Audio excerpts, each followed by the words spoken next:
County birth ledgers from Buncombe County make no direct mention of Gideon Hale, yet a midwife's unsigned note, preserved in a private family archive outside Asheville, records that on a frost-bitten morning in late January of 1825, the infant did not cry, only stared. The cabin in question stood along the French Broad River on land then held by tobacco planter Abram Hale. Testimony gathered decades later by a Reconstruction-era schoolteacher describes the child as watchful from the beginning, as if measuring the room. Such remarks cannot be verified with scientific certainty, but the consistency of recollections suggests that Gideon's unusual composure became part of local memory early. In a region where newborn cries were seen as proof of vigor, silence unsettled even those accustomed to hardship. By 1845, Gideon was listed among the able-bodied field hands assigned to the lower acreage near the river bends. Surviving plantation inventories describe him as prime, steady, strong. Former enslaved laborers interviewed after the war repeatedly used a different word, contained. He neither deferred theatrically nor provoked openly. Several accounts state that he met commands without visible resentment, yet without the customary lowering of the eyes expected by overseers. That detail appears again and again in oral histories collected around Hendersonville and Marshall. It was not rebellion in any measurable sense, no formal complaint, no documented punishment beyond routine discipline. And yet, men accustomed to unquestioned authority reportedly avoided prolonged exchanges with him. Authority can tolerate anger. It has greater difficulty with calm.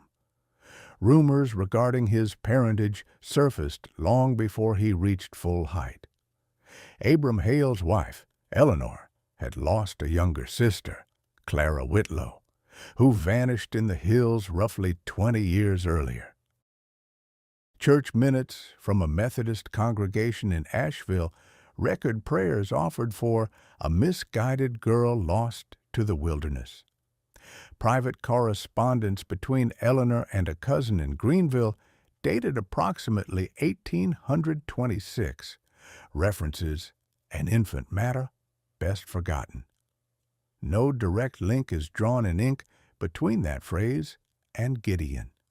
Nevertheless, enslaved elders later recounted whispers that Clara had been seen in the company of a fugitive hiding in the coves beyond the Blue Ridge. The implication required no proof. On plantations, suggestion could function as fact. The effect of that suggestion was subtle but persistent. Abram Hale was observed watching Gideon during evening tallies, according to testimony preserved by a local historian in the early 20th century. There is no record of Hale ever confronting him about lineage. Instead, distance became policy. Gideon was assigned frequently to outer plots near the timberline, where supervision was easier and influence among other workers could be contained. Field journals kept by an overseer named Milton Reed, father of the future antagonist, describe Gideon as steady but unsettling. The word appears twice in entries written during the spring planting season of 1845. Such language indicates not fear of violence, but fear of influence, which can be far more destabilizing. Among the enslaved community, however, Gideon's standing took on a different tone. Oral accounts describe him mending cabin doors, lifting felled trunks after storms, and sitting silently beside children who had endured punishment. An elderly informant interviewed in Spartanburg in the 1870s referred to him as the Ridge Oak, explaining that when he stood still, people felt anchored. This reputation did not arise from speeches or overt defiance. It developed through reliability. In societies shaped by forced obedience, reliability becomes a quiet form of resistance. By the time summer heat settled over the French Broad Valley in 1845, Gideon's presence carried weight that was difficult to quantify but impossible to ignore. Abram Hale's attention sharpened that same year. Surviving account books indicate a decline in yield on certain tracts, though no direct blame was assigned. Yet witnesses later claimed that Hale's gaze lingered longer on Gideon during work inspections. Whether this scrutiny stemmed from suspicion of ancestry or unease at his composure remains uncertain. What is clear is that tension thickened without visible incident. No lashings beyond routine, no attempted flight, no open challenge. Instead, a quiet standoff took shape, unspoken, undocumented, but palpable in recollection. The plantation, like much of western North Carolina in that period, existed in a fragile equilibrium. Stories of uprisings in other states circulated in taverns and churchyards. Calm men with uncertain origins were liabilities in such an atmosphere. Thus, before any whip was raised in open confrontation, before any fire lit the sky, the groundwork had already been laid. A child born into rumor matured into a man observed with caution. A missing woman's name lingered in private letters. A landowner's unease translated into strategic distance, and a community, divided by bondage yet bound by proximity, began to measure one man's silence as something more than temperament. In the foothills near Asheville, in the waning months of 1845, the tension had not yet broken. But it had acquired shape, and shape precedes fracture. In early March of 1846, correspondence from Charleston confirms that Thomas Reed, son of Overseer Milton Reed, concluded his studies at a commercial academy and intended to return home to assume practical duties. The letter, preserved in a private Reed family collection near Hendersonville, describes him as ambitious and eager to prove himself. By late spring, Thomas was recorded in plantation ledgers as assistant overseer for the lower river plots. Contemporary testimony suggests that his education did not temper his disposition. Rather, it sharpened his desire to assert command. Several formerly enslaved individuals later recalled that his first weeks were marked by frequent inspections and public reprimands designed to establish hierarchy. Thomas's initial encounter with Gideon Hale is described in two separate oral histories, collected in the 1870s. Both agree that the young overseer appeared unsettled by Gideon's composure. One account states that Thomas searched his face for fear and found none. Plantation work logs from that month indicate no dereliction on Gideon's part. Yields remained steady, and assigned quotas were met. Nevertheless, witnesses described a pattern. Thomas lingering near Gideon's row, issuing minor corrections, demanding acknowledgment for instructions already understood. The tension was not yet explosive, but it acquired direction. Authority, newly assumed, seeks visible submission. In its absence, irritation ferments. The confrontation occurred in late June during timber hauling near the wagon path that led toward Marshall. According to testimony recorded by a school teacher in Buncombe County after the war, Thomas approached Gideon carrying a whip ordinarily reserved for disciplinary display. Multiple witnesses recall Thomas demanding eye contact and verbal response. Gideon, by those same accounts, continued stacking cut wood without theatrical defiance or exaggerated deference. The absence of visible fear appears to have intensified Thomas's agitation. In a letter written weeks later, Thomas described the incident as necessary correction. The language suggests premeditation rather than spontaneous anger. The first strike drew blood, as confirmed by 3 separate recollections gathered decades later. Gideon did not retaliate. He neither raised his hands nor attempted to flee. Observers described his posture as steady, though his grip tightened visibly around the timber he carried. Thomas demanded acknowledgement, escalating his volume with each unanswered command. The second and third lashes were delivered with increasing force. Plantation journals do not record the number of strikes, but oral testimony consistently describes more than was customary for a first offense. The punishment had shifted from enforcement to demonstration. That shift marked a turning point in the plantation's fragile equilibrium.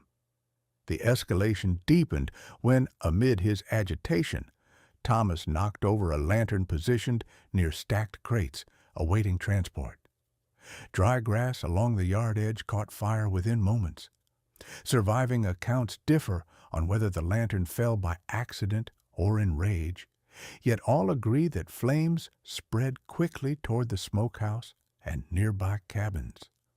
Panic disrupted the assembled workers. Thomas reportedly stepped back, momentarily stunned.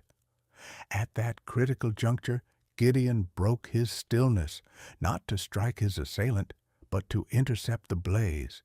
He seized a burning crate and hurled it clear of the structures, stamping embers into the dirt while shouting instructions to move children away from the smoke. Witness statements consistently emphasize that Gideon's actions prevented greater loss. One former field hand, interviewed in Greenville in the 1880s, estimated that at least 3 cabins would have ignited had the fire advanced unchecked. Plantation records note minor structural damage, but no fatalities. Abram Hale's ledger includes a brief entry describing fortunate containment. No official commendation followed. Instead, silence. For Thomas, however, the outcome carried a different weight. Observers recall his face as pale and rigid, while others murmured about Gideon's intervention. The humiliation was public and undeniable. The man he sought to break had instead preserved the plantation's property. In the days following the incident, reports described Thomas withdrawing briefly, then returning with sharpened hostility. Milton Reed's journal contains a terse entry noting that his son appeared agitated beyond reason. Conversations overheard in the quarters suggest that Thomas interpreted the fire's containment not as salvation, but as insult, proof that Gideon possessed composure he could not dominate. Authority relies on spectacle. The spectacle had reversed itself. Though no immediate retaliation followed, tension no longer simmered quietly. It acquired intention. By mid-July of 1846, plantation life outwardly resumed routine rhythms: planting, hauling, curing tobacco. Yet multiple testimonies describe an altered atmosphere. Thomas conducted patrols at irregular hours. He reportedly drank heavily in the company of local riders from nearby Candler and Weaverville. Gideon returned to outer plots, assigned again to labor near the tree line. Abram Hale was observed watching both men with visible strain. The earlier unease rooted in rumor now fused with fresh grievance. What had begun as personal irritation was hardening into something more deliberate. Thus, the public whipping and accidental fire did not conclude conflict. They transformed it. Gideon's restraint had preserved lives and property. yet it had simultaneously wounded pride in a manner far more dangerous than open rebellion. In communities structured by dominance, embarrassment can metastasize into vengeance. By the close of that summer, the plantation stood outwardly intact, its buildings unburned and its ledgers balanced. Beneath that surface, however, a new calculus was forming, one in which Thomas Reed sought not correction, but restoration of wounded authority. By early September of 1846, testimony suggests that Thomas Reed's agitation had shifted from public display to private plotting. Several formerly enslaved residents later recalled unusual gatherings at the overseer's quarters after sundown, often accompanied by whiskey brought in from taverns near Weaverville. One affidavit collected in the 1870s mentions riders arriving from neighboring farms, men described as eager for spectacle. No written order authorized action against Gideon Hale. Instead, intention traveled by whisper. Plantation hierarchies rarely required paperwork for violence. The absence of documentation is itself a pattern historians have noted in similar cases throughout western North Carolina. The warning reached Gideon after nightfall on a humid evening when cicadas were still audible along the riverbanks. According to oral accounts preserved in Buncombe County, a young girl named Ruth, approximately 7 years of age, approached his cabin under instruction from her mother. She reportedly knocked twice, then once more after a pause, a detail repeated in multiple recollections. Ruth's mother had overheard Thomas boasting that he would erase shame before sunrise. The language varies across testimonies, yet the intent is consistent. Gideon's name had been spoken openly. The plan, though undefined in specifics, involved force and witnesses. Gideon's reaction, as described later by those who observed him that evening, was controlled rather than frantic. He did not gather clothing or keepsakes. Instead, he removed loose planks from beneath his sleeping pallet, revealing items hidden over several years. Among them were moccasins stitched by an elderly runaway who had died the previous winter, a small flint wrapped in cloth, and a narrow blade fashioned from a discarded iron file. These objects were not sentimental. They were practical. Their presence indicates prior contemplation of flight, though no prior attempt had been recorded. Preparation, it appears, had preceded provocation. Witnesses noted that Gideon also removed a small bundle containing personal relics, a river stone, a scrap of leather inscribed with a name believed to be Jonah's, and a Bible missing its cover.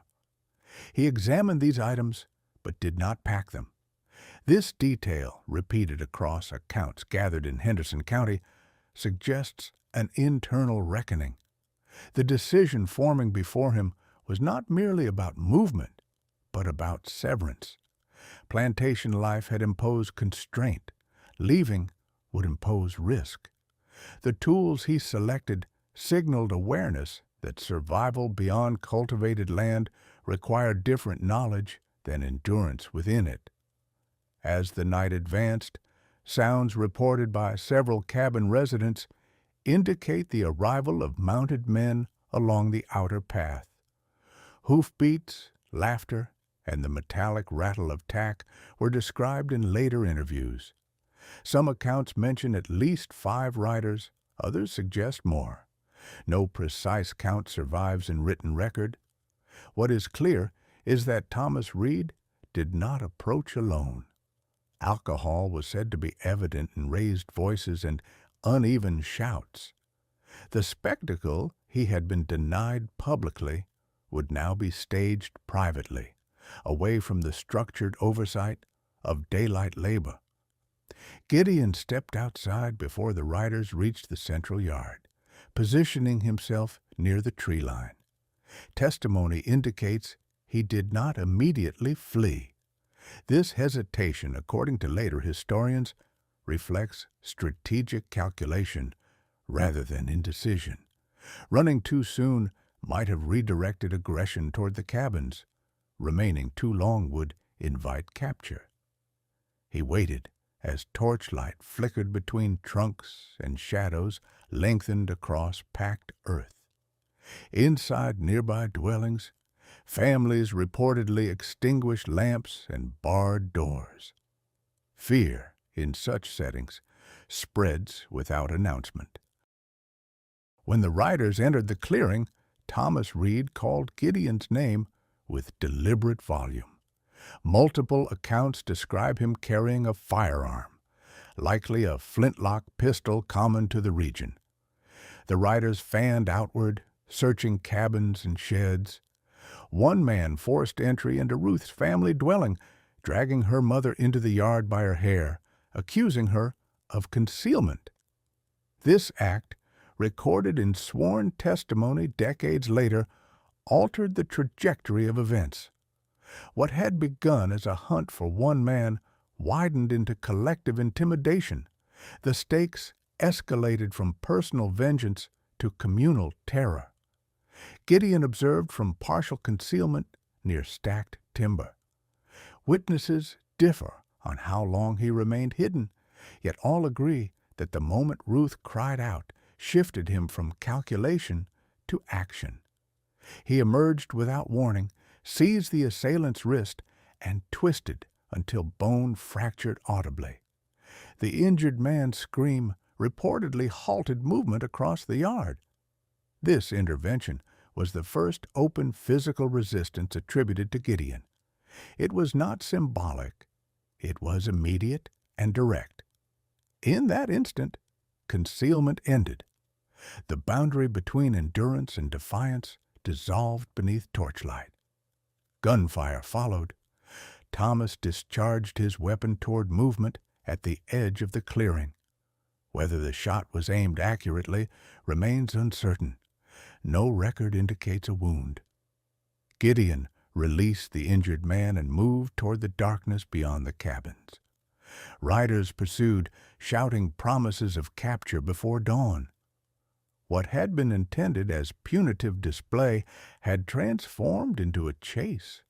The plantation's fragile balance, strained since the whipping and fire, fractured completely. By the time Gideon reached the outer slope leading toward the ravines bordering the French Broad watershed, his departure was no longer precautionary. It was irrevocable. The slope beyond the cabins descended toward a narrow gorge that marked the informal boundary between cultivated acreage and untamed woodland. Survey maps from Buncombe County in the 1840s identify this cut in the land as part of a tributary feeding the French Broad River. Gideon reached its edge with riders close behind. Testimony recorded decades later describes Thomas Reed shouting for pursuit to continue, even if it meant broken bones. The terrain was uneven, strewn with shale and root systems exposed by heavy rains earlier that season. Gideon did not hesitate. Witnesses at a distance reported seeing him vanish over the drop, sliding and tumbling into darkness. Rather than submitting to capture, the descent was neither graceful nor planned in measured steps. Later accounts describe bruising, torn skin, and breath knocked from lungs. Yet no broken limb is documented. Gideon regained footing among brush and loose rock, then moved deeper into the forested hollow. The riders reached the ravine's rim minutes later. Some are said to have shouted threats into the dark. Others refused to descend. The gorge, steep and poorly lit even by torchlight, posed danger to mounted men unfamiliar with its angles. Thomas Reed reportedly demanded continuation of the chase, promising retaliation should Gideon be found by sunrise. That command, preserved in oral memory, marks the final moment Gideon remained within their immediate reach. Once beyond the ravine's shadow, Gideon entered land rarely worked or patrolled by the plantation.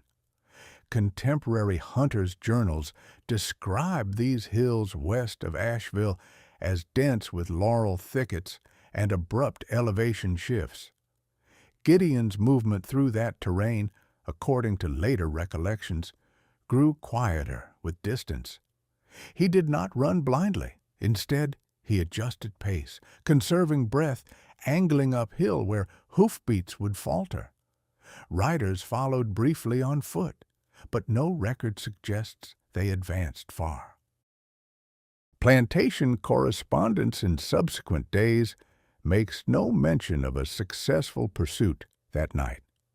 Silence in written sources indicates failure more convincingly than admission would have. By dawn, the search had splintered. Some riders returned to the plantation yard, nursing injuries from missteps along rocky ground. Thomas Reed, according to one affidavit gathered in Henderson County, remained near the ravine until first light, scanning the tree line as if expecting Gideon to reappear. He did not. No blood trail was documented. No body was recovered. The absence of evidence complicated authority. A dead fugitive could be displayed as warning. A vanished one became rumor. Plantation operations resumed that morning, yet the tone reportedly shifted from confidence to unease. The forest now held a question without answer. Gideon, meanwhile, pressed westward into increasingly elevated terrain, bordering what would later be designated as parts of the Pisgah region. His first hours beyond the ravine were marked not by triumph, but by calculation. Testimonies suggest he paused intermittently to listen for pursuit, altering direction along creek beds to obscure tracks. The moccasins retrieved from beneath his cabin floor proved essential. Leather soles left less distinct impressions than plantation boots. These practical decisions underscore that his leap from the ravine was not impulsive heroism, but the execution of long-considered contingency. Preparation transformed desperation into opportunity. By mid-morning, riders abandoned coordinated search efforts. Abram Hale's ledger from the following week includes a brief notation referencing loss of one hand to flight.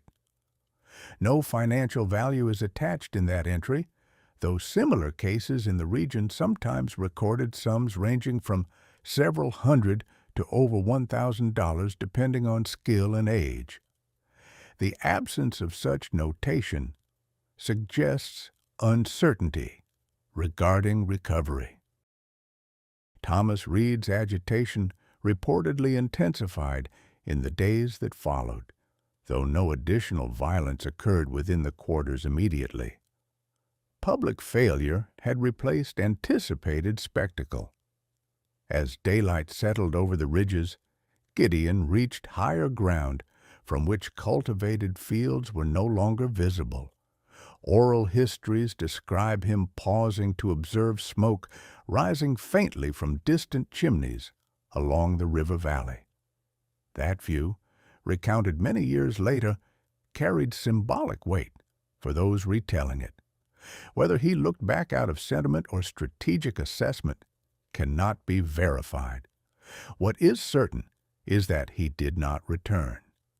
The plantation's jurisdiction ended at terrain it could not control. Beyond that line, law existed unevenly, and survival depended less on ownership than on adaptation. By nightfall of the second day, Gideon had crossed fully into wilderness not routinely mapped by plantation surveyors. Streams grew colder, elevation steeper, and signs of human passage scarce.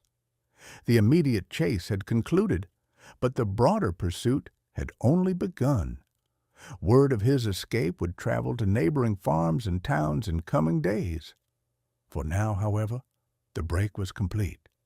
The leap into the ravine did more than separate man from property. It severed him from the identity assigned at birth. In its place stood uncertainty, and the first fragile measure of autonomy shaped by risk rather than decree. Autumn of 1846 settled early in the higher elevations west of Asheville. Agricultural reports from that year note an abrupt drop in temperature by late October, accompanied by sleet across upper ridges. For Gideon Hale, newly severed from plantation shelter, the shift was immediate and unforgiving. Oral histories gathered in Madison County describe his first weeks as marked by disorientation rather than mastery. He lacked established roots, secure shelter, and reliable food sources. Unlike cultivated land, the forest offered no predictable yield. Survival depended on reading terrain, not orders. Testimony suggests he followed stream beds initially, allowing running water to mask sound and scatter tracks. By November, the first significant frost-hardened soil along the slopes bordering present-day Pisgah territory. Gideon reportedly constructed temporary cover beneath rock overhangs, using fallen branches to reduce wind exposure. These accounts, though transmitted orally, align with known survival practices among Appalachian hunters of the period. No permanent camp was established at once. Movement remained constant, likely to avoid detection should riders resume pursuit. The moccasins acquired before departure proved essential on frozen ground. Tracks left by heavy boots might linger. Softer impressions vanished with morning thaw. Practical adaptation, rather than defiance, governed his early decisions. Food scarcity soon deepened the stakes. Former enslaved informants later described Gideon trapping small game using crude snares fashioned from wire fragments and plant fibers. Berries, safe in summer, had withered. Roots and edible bark required knowledge rarely taught within plantation confines. One account, from an elderly woodsman in Haywood County, claims Gideon learned by observation, noting how deer pawed snow to reach underlying vegetation. Whether entirely accurate or shaped by later legend, such stories emphasize a transformation underway. Hunger was not dramatic. It was slow and persistent, dulling strength and sharpening attention simultaneously. Snow arrived heavily in December of that year, according to weather diaries kept in Asheville. Accumulations along upper ridges reportedly exceeded several inches, sufficient to conceal traps and complicate movement. Exposure became a constant threat. Gideon's hands, accustomed to field tools, were said to crack and bleed in the cold.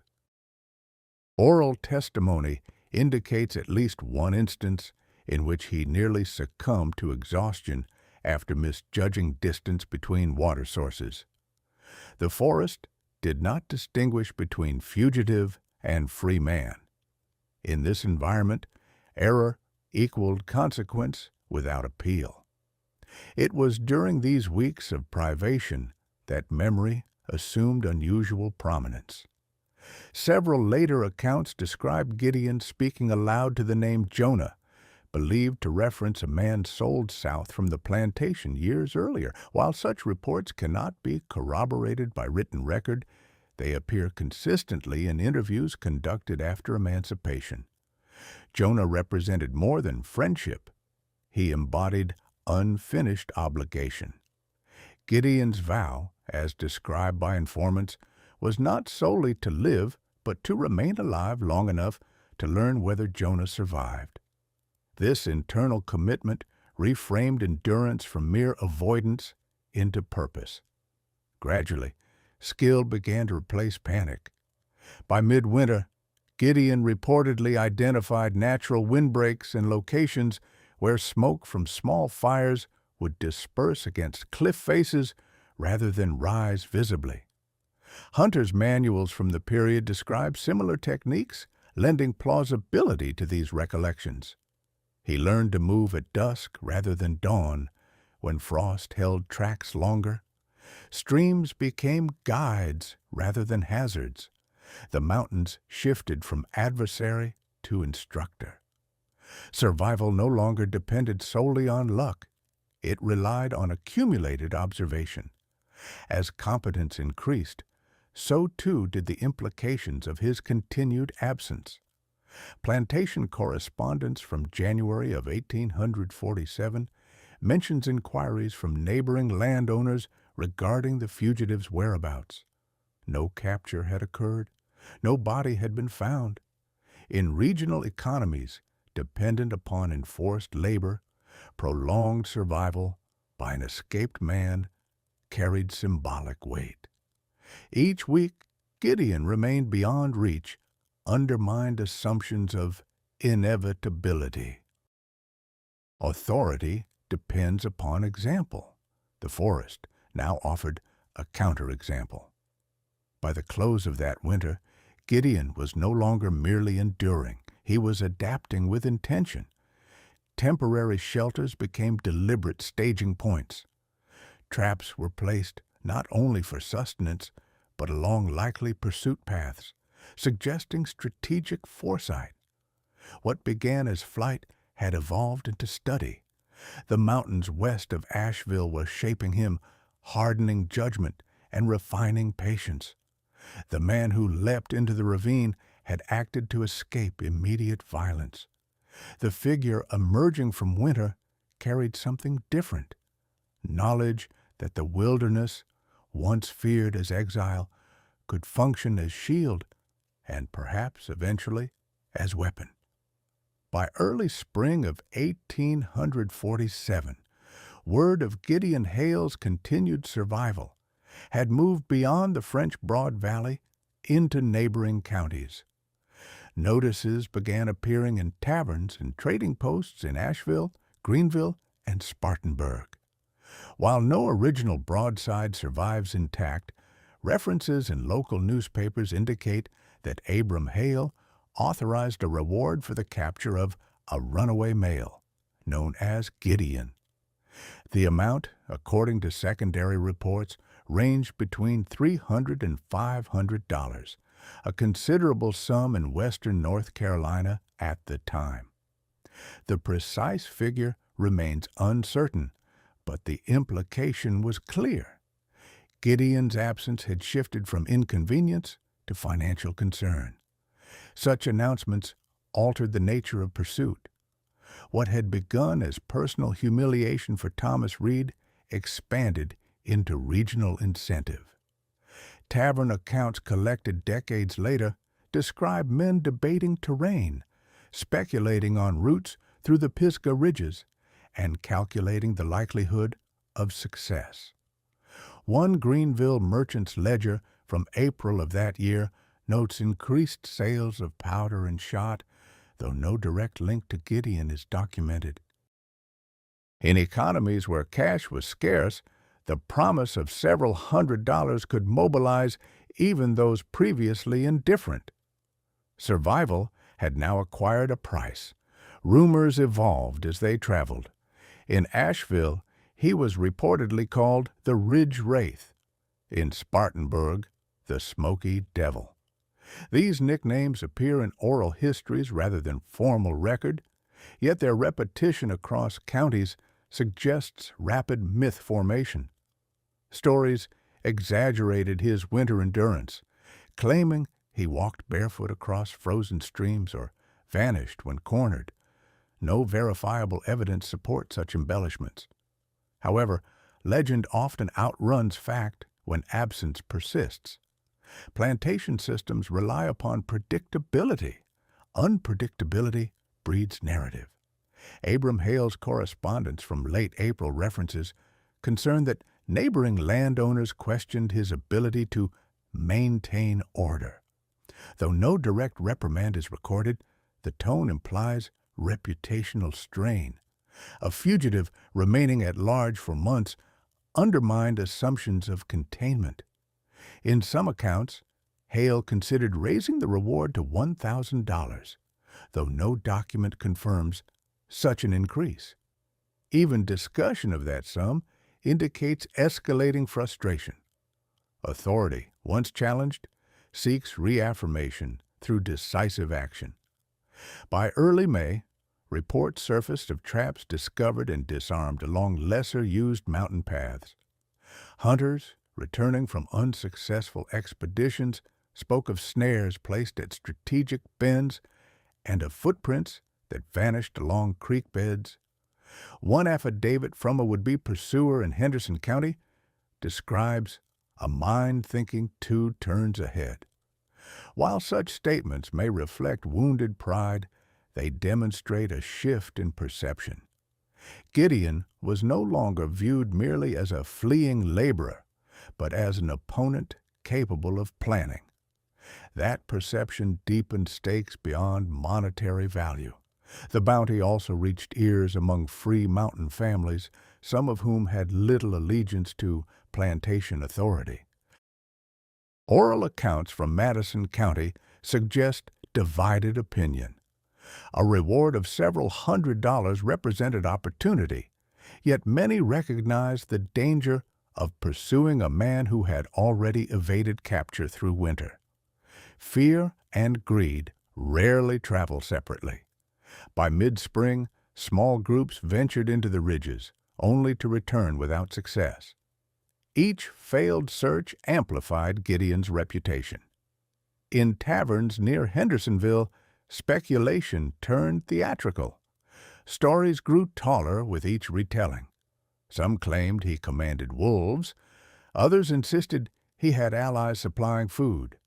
No evidence supports these claims, yet repetition gave them weight.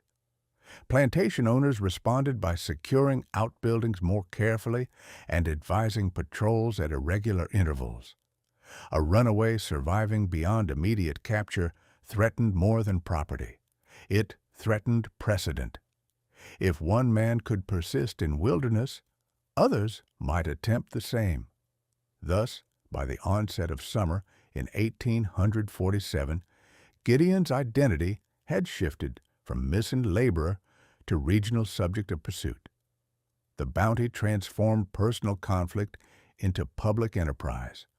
Every hunter entering the Pisgah slopes carried not only rifle and powder, but expectation. The forest that had schooled Gideon now became contested ground. And with each passing week in which no body was produced and no capture announced, the balance between fear and fascination tipped further toward legend. Among those drawn by the posted reward was a hunter named Silas Crow, a man whose familiarity with the Blue Ridge foothills predated most plantation boundaries. County tax rolls from Haywood and Madison list Crow intermittently as trapper, guide, and supplier of pelts. Unlike tavern volunteers enticed by rumor, Crow's reputation rested on measurable skill. A letter attributed to a Greenville merchant in June of 1847 describes him as a man who reads ground the way others read Scripture. The bounty, reported at several $100s, offered incentive, but testimony suggests pride played equal role. Crow believed no one could remain concealed indefinitely within terrain he had known since youth. Crow's preparations differed from those of earlier search parties. He traveled alone or with minimal accompaniment, carrying a long rifle, powder horn, and provisions sufficient for extended pursuit. Unlike mounted riders who relied on speed, Crow relied on patience.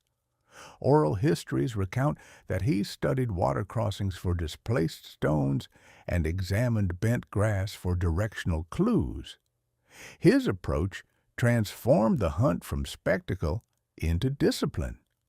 Plantation correspondence indicates that Abram Hale approved Crow's involvement, perhaps viewing expertise as preferable to drunken enthusiasm. The pursuit entered a new phase, calculated rather than impulsive. Their first near encounter reportedly occurred in early July along a narrow ridge overlooking a tributary west of present-day Brevard. According to later accounts attributed to Crow himself, he detected signs of recent fire reduced to minimal ash and footprints softened deliberately by running water. Gideon, by this stage, had refined concealment methods. Instead of building visible camps, he favored small fires shielded by rock and extinguished thoroughly. Crow's discovery did not provoke immediate confrontation. It confirmed proximity. From that moment, both men understood the other's competence. The initial direct sighting unfolded near dusk. Testimony collected decades later describes Crow stepping into a clearing where a modest cooking fire smoldered low. Gideon stood beyond it, partially obscured by shadow, holding a sharpened wooden spear. Neither man fired. Crow reportedly addressed him by name, remarking on the length of his survival. Gideon offered no reply. The distance between them remained fixed, marked by firelight and caution. This silent appraisal introduced psychological tension absent from earlier chases. Here stood hunter and hunted, acknowledging mutual awareness. The standoff might have extended further had external interruption not occurred. A rifle crack echoed from higher ground, its origin uncertain. Some historians speculate a second bounty seeker had been trailing Crow. Others suggest an accidental discharge by distant hunters. Regardless of source, the shot shattered stillness. Gideon reacted first, scattering embers and plunging the clearing into darkness. Crow fired once toward movement, but struck only brush. Night swallowed both men. The chase that followed extended across uneven terrain under limited visibility, heightening risk for each. For hours, Crow tracked through laurel thickets and across shallow streams, reading broken twigs and disturbed soil. Gideon moved with increasing deliberation, angling through rocky stretches where footprints would fragment. Oral testimony suggests he waited briefly along a creek to mask scent and trace, a tactic consistent with regional hunting knowledge. Neither man yielded ground easily. The contest had shifted from brute pursuit to contest of intellect and endurance. By midnight, distance between them had narrowed rather than widened. The pursuit funneled toward a steep ravine carved by seasonal runoff. Gideon descended first, gripping exposed roots to control descent. Crow followed with measured caution, rifle secured across his back. The terrain forced proximity. Escape routes narrowed to stone corridors and shadowed recesses.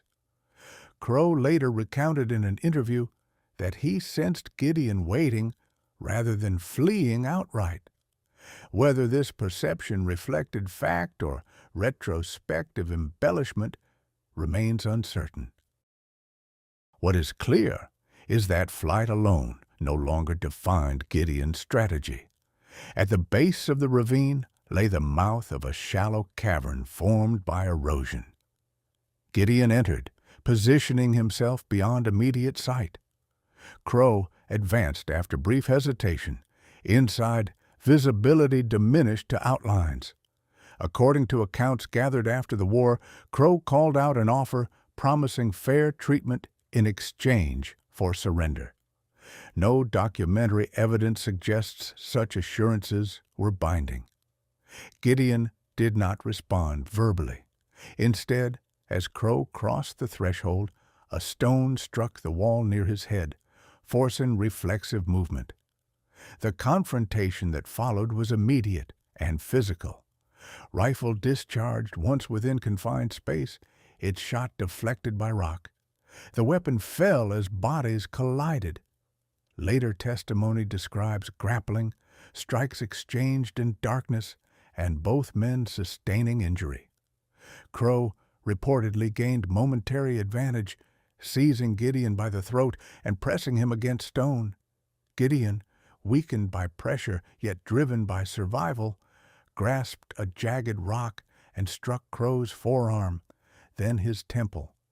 The blows rendered Crow unconscious, but not dead.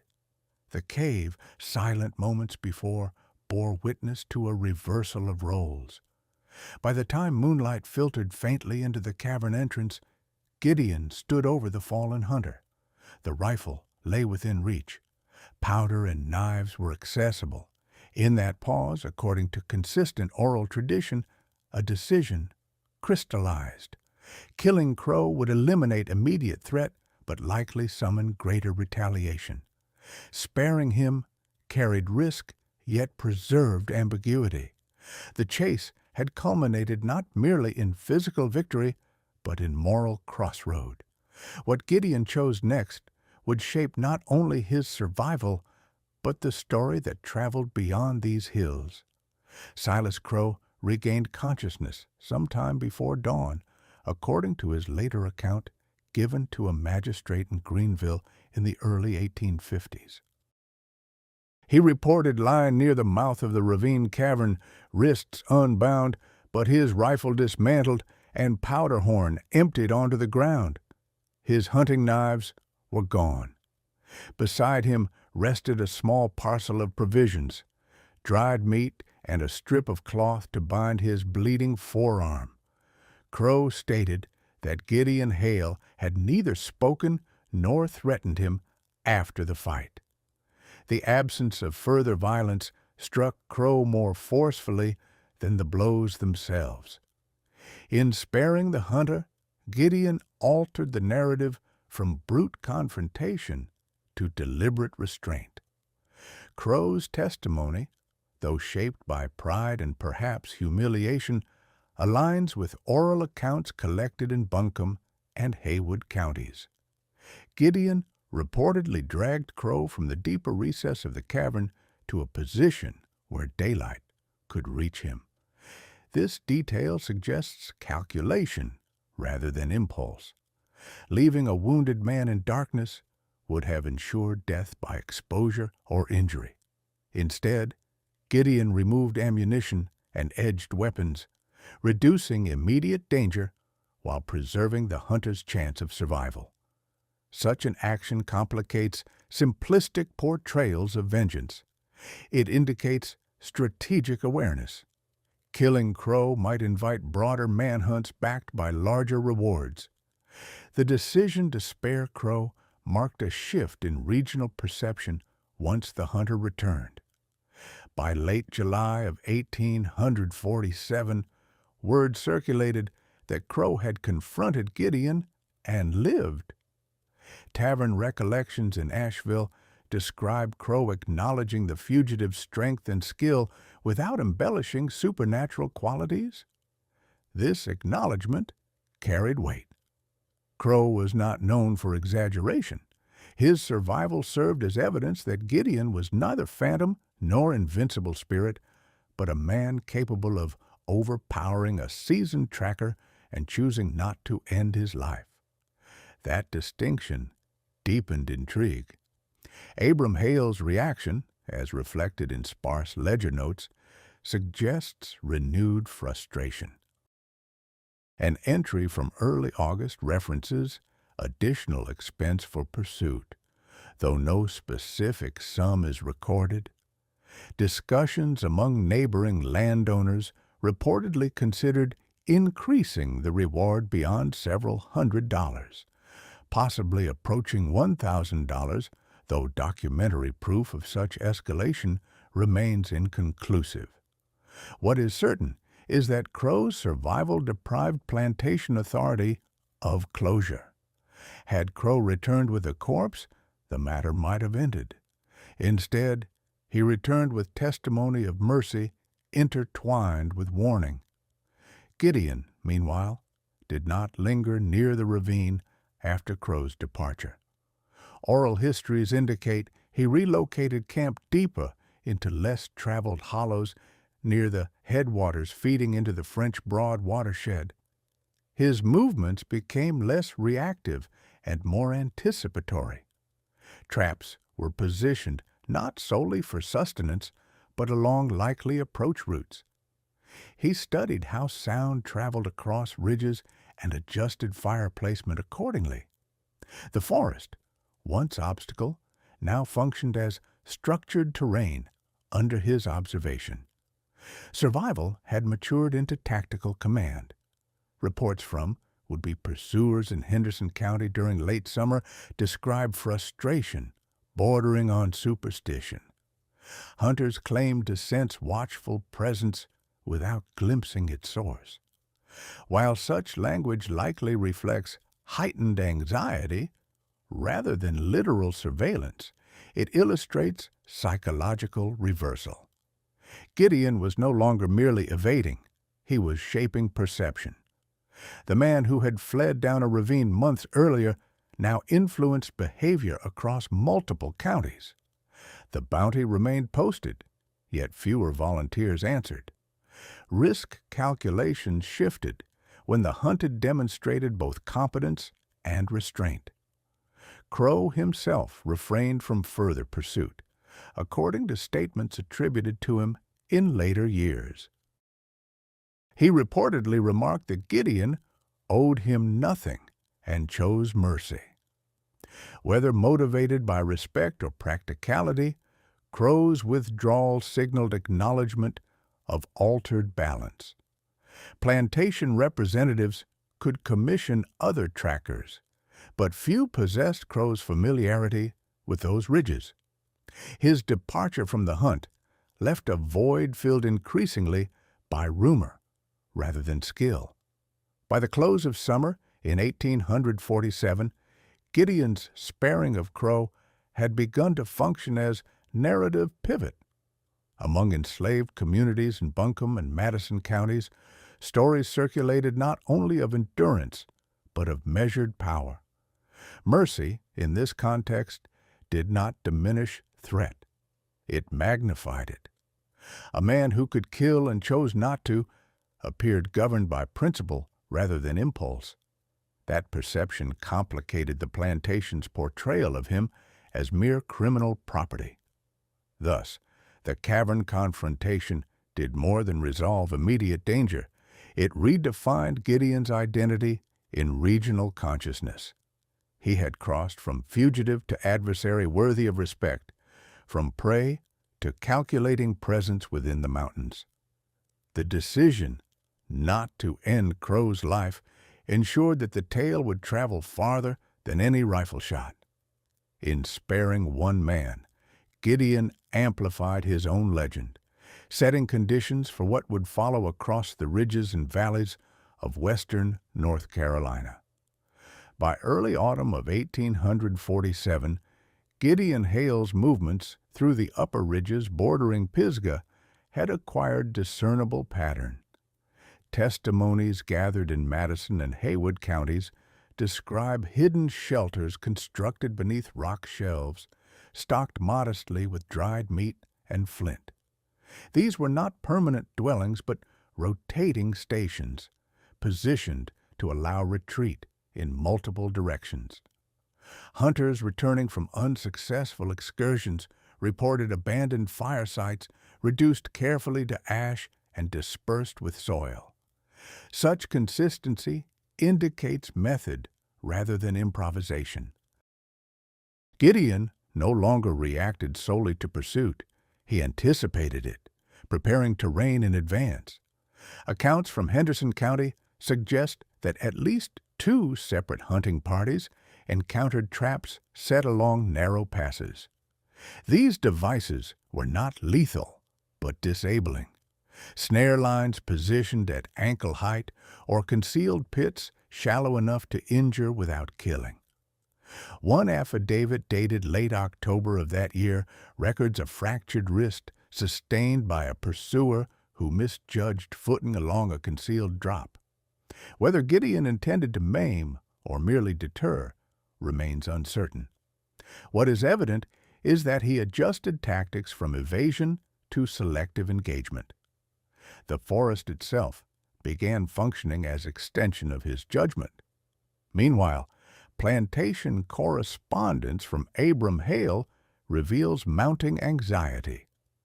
A letter to a relative in Greenville references persistent tales among the quarters. Though no rebellion occurred, Hale expressed concern that Gideon's continued freedom encouraged dangerous speculation. The bounty remained in effect, reportedly fluctuating between $400 and $600, depending on informant reliability. No public capture notice appeared. Each passing week without resolution eroded the plantation's claim to inevitability. Authority weakened not through open revolt, but through prolonged absence. Within enslaved communities, oral traditions indicate subtle shifts in morale. Interviews conducted after emancipation describe quiet references to Gideon as proof that endurance could extend beyond plantation boundaries. No organized escape attempts are documented in this period. However, psychological effect does not require immediate replication. Gideon's survival operated symbolically. He had endured whipping, winter, and professional pursuit. That sequence reframed what was conceivable. His story traveled by word of mouth along work lines and through evening gatherings, often accompanied by careful caution to avoid detection. By November of 1847, hunters grew increasingly reluctant to venture alone into upper elevations. Tavern records from Asheville mention declining participation in bounty expeditions. The sum offered, though substantial, competed against risk perceived as disproportionate. Stories of Gideon appearing unexpectedly, dismantling camps, or observing from unseen vantage points cannot be verified through written evidence. Yet repetition across counties suggests cumulative psychological effect. The hunted had inverted perception. Those entering the ridges now felt watched rather than dominant. Gideon's actions during this period appear measured rather than vengeful. No documented killings are attributed to him. The absence of bodies contrasts sharply with the escalating rhetoric describing him. This disparity underscores a key transformation. His power lay not in visible carnage, but in unpredictability. Reports of food stores disappearing from unattended hunting camps surfaced, though no witness identified the culprit. If Gideon appropriated supplies, he did so without confrontation. Survival remained priority, but strategy increasingly shaped execution. Regional newspapers from Greenville in late 1847 printed brief notes referencing the mountain fugitive still at large. The tone shifted from alarm to reluctant fascination. Editors speculated on how long he might endure winter again. Some framed him as cautionary tale, others as curiosity. Public narrative had detached partially from plantation grievance and assumed broader dimension. Gideon was becoming less individual property and more regional phenomenon. That transition signaled profound alteration in social imagination. As winter approached once more, Gideon's presence in the mountains no longer resembled exile. Testimonies suggest he navigated ridges confidently, aware of seasonal patterns and likely human approach routes. The skills acquired during his first harsh winter now served as foundation for calculated maneuvering. He was not invulnerable. Exposure and hunger remained constant threats.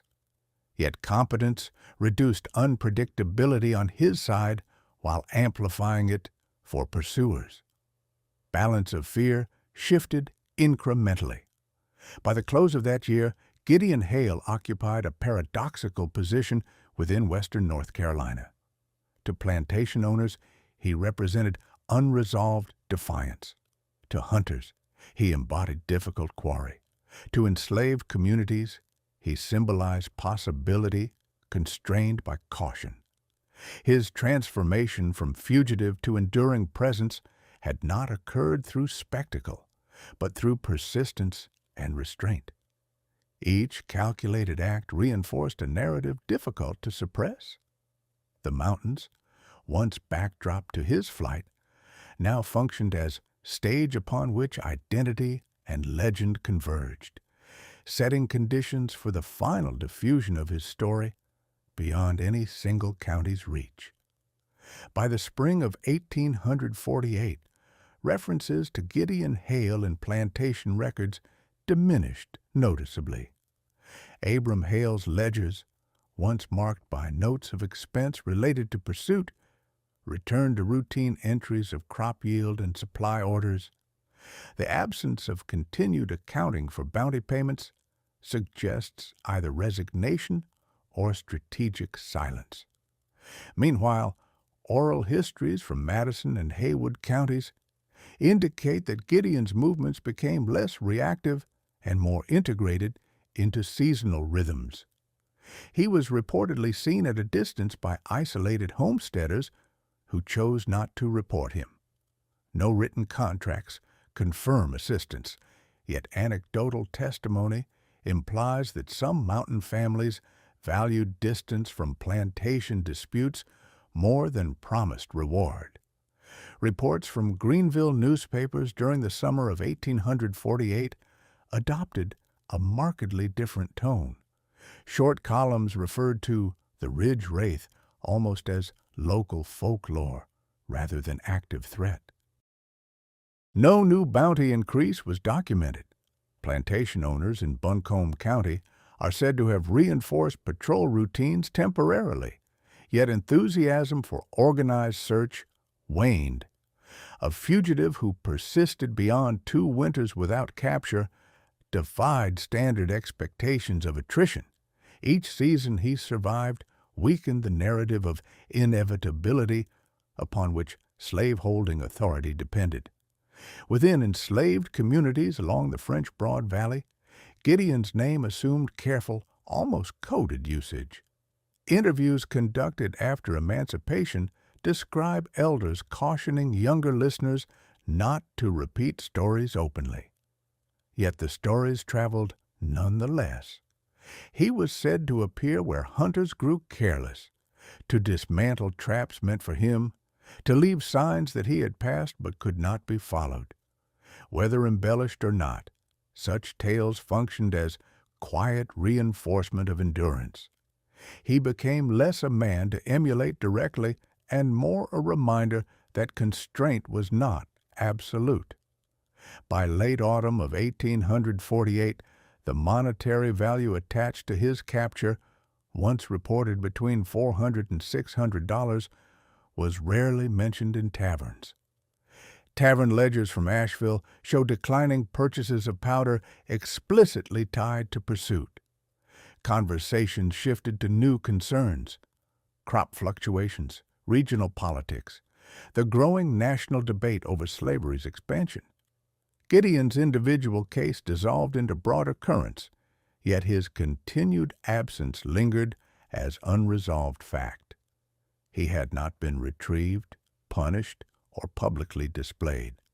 He had simply remained beyond reach. Testimony attributed to Silas Crow in later years adds a final layer to the account. Crow reportedly remarked that the mountains kept what they accepted. While poetic in phrasing, the statement reflects practical truth. The Blue Ridge foothills, with their ravines and thickets, offered concealment to those willing to master them. Gideon had done so not through reckless defiance, but disciplined adaptation. Crow's acknowledgment, repeated in multiple oral sources, reinforced the notion that Gideon's survival was earned rather than accidental. By the close of 1848, Gideon Hale's story occupied an unusual position in regional memory. Plantation Authority had not conceded defeat publicly, yet it no longer announced active pursuit. Hunter spoke of him with measured respect rather than bravado. Enslaved workers referenced him as proof of possibility, though none are documented to have joined him permanently in those hills. The transformation was complete, from listed property to unlisted presence, from named fugitive to circulating legend. No definitive record marks Gideon's death or relocation. Census data from subsequent decades do not clarify his fate. Historians examining Buncombe County archives find no certificate, no burial record, no formal capture. What remains are layered testimonies and scattered references suggesting continued movement through the Pisgah region. The absence of closure strengthens myth. A captured man becomes cautionary example. An unaccounted one becomes enduring question. Thus, by the end of the 1840s, Gideon Hale existed simultaneously as memory and possibility. Plantation ledgers could not quantify him. Bounty notices could not fix his image. He had stepped beyond documentation into narrative space shaped by repetition and restraint. The mountains, valleys, and river corridors of western North Carolina carried his story without official endorsement. In that diffusion lay his final transformation, not into a ghost nor into invincible hero, but into an idea difficult to extinguish, proof that discipline, patience, and calculated mercy could outlast both whip and rifle.